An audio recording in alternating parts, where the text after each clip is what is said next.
당뇨병 초기 증상, 흔히들 알고 계시는 다음, 다뇨, 다식. 예전에는 이게 정답일 수도 있었겠지만 지금은 아닙니다. 바로 이겁니다. 안녕하십니까, 동료의사 닥터균입니다. 당뇨병, 한자 그 뜻대로 당이 소변으로 배출된다고 해서 붙여진 이름입니다. 하지만 정확한 해석은 아닌 거죠. 소변으로 당이 배출되어도 당뇨병이 아닌 경우도 많고요, 당뇨병인데도 소변으로 당이 배출되지 않는 경우도 많아요. 환자분이 당뇨병인지 아닌지 정확하게 진단을 내릴 수 있는 검사 장비가 부족했던 과거에는요, 기껏해야 할 수 있었던 검사가 바로 요당 검사였을 겁니다. 즉 소변에 당이 섞여서 나오는지 측정을 한 거죠. 그런데 이것도 당뇨병이 심해져서 소변으로 당이 빠져나와야지만 확인할 수 있었던 겁니다. 흔히 알고 계시는 당뇨병의 가장 대표적인 초기 증상, 바로 삼다도 마찬가지입니다. 물을 많이 마시는 다음 소변을 많이 보는 다뇨, 마지막으로 많이 먹는 다식. 그런데 이런 증상들은 당뇨병이 전혀 조절되지 않아서 보통 혈당이 200 이상으로 많이 올라가야 생기는 것들입니다. 혈당이 일정 수준 이상으로 많이 높아지게 되면요, 당분이 소변과 함께 몸 밖으로 빠져나가게 되는데요, 당분이 빠져나가는 이때 수분도 같이 데리고 나간다는 겁니다. 결국 소변량은 더 많아질 수밖에 없고요, 체내의 수분은 더 부족해지는 겁니다. 즉 갈증을 더 느껴서 물을 많이 마시게 되는 거죠.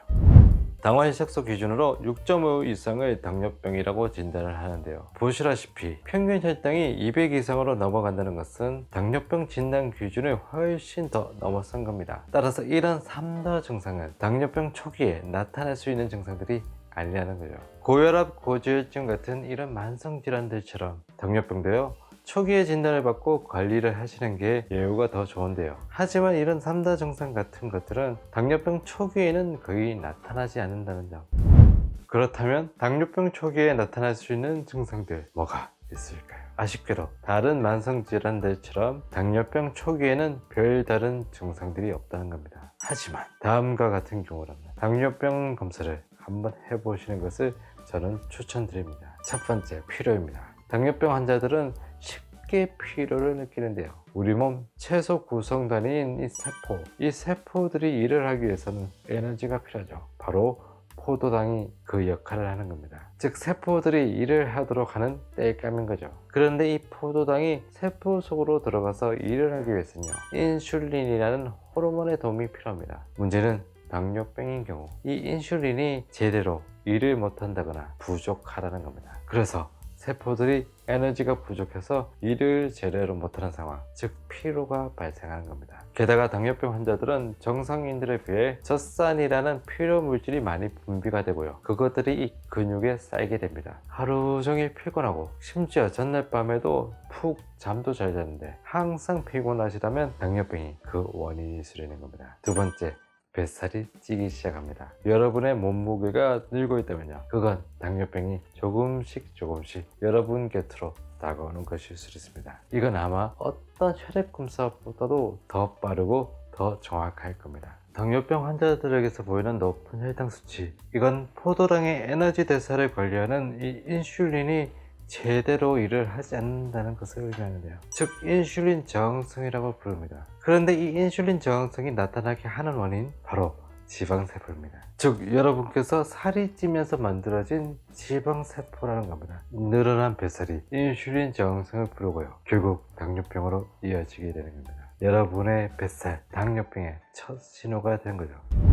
그런데요, 체중 감소를 당뇨병 초기 증상으로 많이들 알고 계시는데요, 네, 체중 감소도 맞는 말이긴 합니다. 하지만 정확히 말한다면 체중 감소는 초기 증상이라기보다는 당뇨병인지도 모르고 치료를 받지 않고 지내시다가 혈당이 너무 높아져서 발생하는 겁니다. 지금처럼 당뇨병을, 그것도 초기에 당뇨병인지 당뇨병 전 단계인지까지 정확하게 진단을 할 수 없었던 이 과거에는요, 3다 증상뿐만 아니라 체중 감소가 당뇨병을 진단을 할 수 있었던 유일한 단서였겠지만 지금은 아니라는 거죠. 오히려 체중이 빠지고 있다면 당뇨병 초기 증상이 아니라 심각한 상태일 수 있습니다. 당뇨병이 심해진다는 것은 에너지 대사를 관리하는 이 인슐린이 제대로 일을 하지 못하는 건데요, 그런 상황에서 우리 몸속 세포들은 인슐린의 도움이 필요한 포도당을 에너지원으로 사용하지 못하고 다른 땔감을 찾을 수밖에 없습니다. 결국 몸속에 있는 지방을 분해해서 에너지원으로 사용하는 거죠. 뱃살이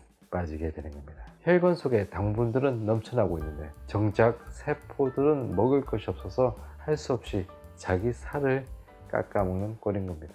세 번째, 가족력입니다. 당뇨병 발병 원인이 아직 정확하게는 모두 밝혀지진 않았지만 유전적 요인이 가장 클 것으로 보고 있는데요. 따라서 부모, 형제, 자식 중에서 당뇨병 환자가 있는 분들은 매년 당뇨병 검사 받으시는 것을 저는 추천드립니다. 연구마다 조금씩은 다르지만 부모 중 한 사람이 당뇨병인 경우 15%, 부모 모두가 당뇨병인 경우에는 30% 정도까지 그 자녀들이 당뇨병에 걸릴 가능성이 있다고 합니다.